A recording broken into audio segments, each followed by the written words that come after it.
mga ka-Aura! Welcome back again to another vlog of Aura Creatives. Once again, thank you so much for stopping by, and don't forget to click the subscribe button, comment for any suggestions na gusto niyo buhaton ako on the next video, and like and share.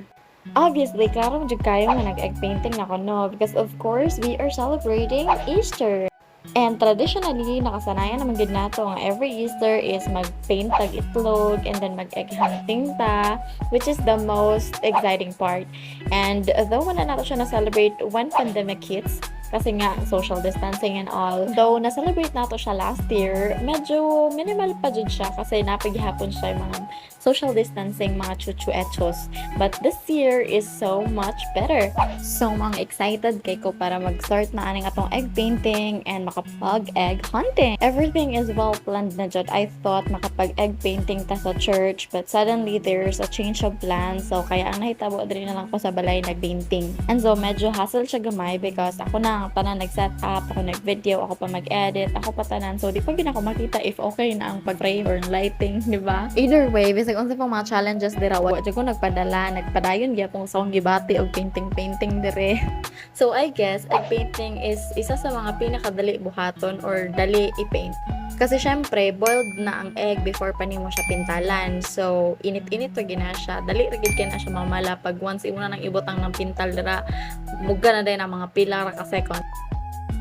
So I will be sharing what kind of materials I actually used during my egg painting. The one I'm using right now is called 𝐕𝐢𝐝 acrylic paint marker. This is so useful especially for outlines and if gusto ka mag-calligraphy or anything that you wanted to write using paint.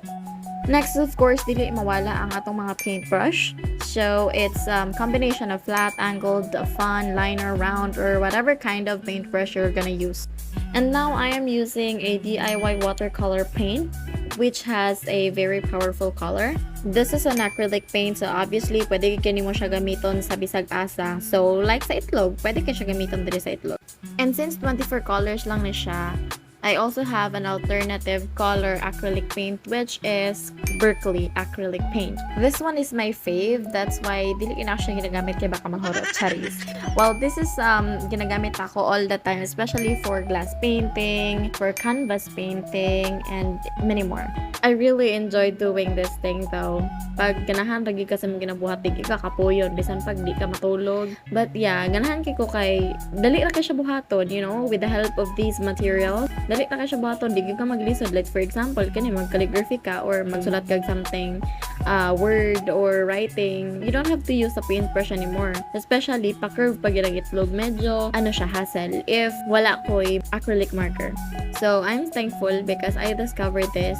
Kumbaga napadali ang tanan, dili na ka ma-hassle. It's like work smart, not hard. I super love and enjoy it. Sobrang ganahan kiko sa mga nahitabo. Ganahan kiko sa results sa ako ang egg painting. And as you can see, I'm also using that acrylic paint para maghimog dots and for calligraphy as well. Pero dili gid kay siya totally nindot kang gawas ana, especially if the satawan na siya og kanang color kay there's a possibility nga sobra kabaga ang imuhang color nga gipatong, and when imo siyang butangan ana, medyo magputol-putol siya. Dapat idukdok sa ana nimo siya sa mesa or anything para mugawas ang pintal coming from inside to outside. And lambot unsay nakaon ako, gusto ko maghimo diri og cherry blossom. So gigamit na ako ang marker para magbutang og branches, and syempre gamit ko og paintbrush para magbutang-butang og mga cherry blossom dirang dapita, and it's so cutie. Ambot lang kung laro ba siya cherry blossom or what, basta gibati lang ko og paint dra whatever. Ambot lang basta mo na siya.